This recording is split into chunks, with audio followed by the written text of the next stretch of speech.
Olá pessoal, boa tarde. Aqui é mais um vídeo do Orlando Luciano Azulejista. Essa é a terceira parte do serviço da gente. Veja aí, aqui é onde nós estamos aqui em Sacomã.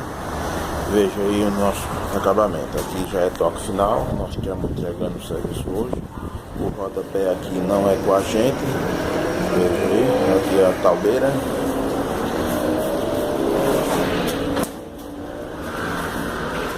Aqui o Orlando tá forrando aí.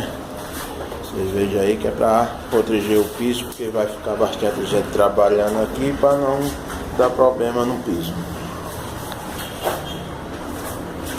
Esse piso é aquele que nós colocamos de 80 por 80, replicado, de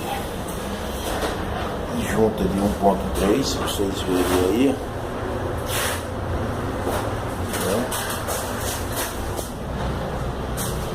Aqui pessoal, e aqui é um local bom, uma visão legal, e o tempo aí tá bonito. Isso aí pessoal, e aqui também temos essa partilha aqui para nós rejuntar, tá quase pronto. Veja a parte que está rejuntada aqui e essa parte que falta devido ao regimento que está faltando.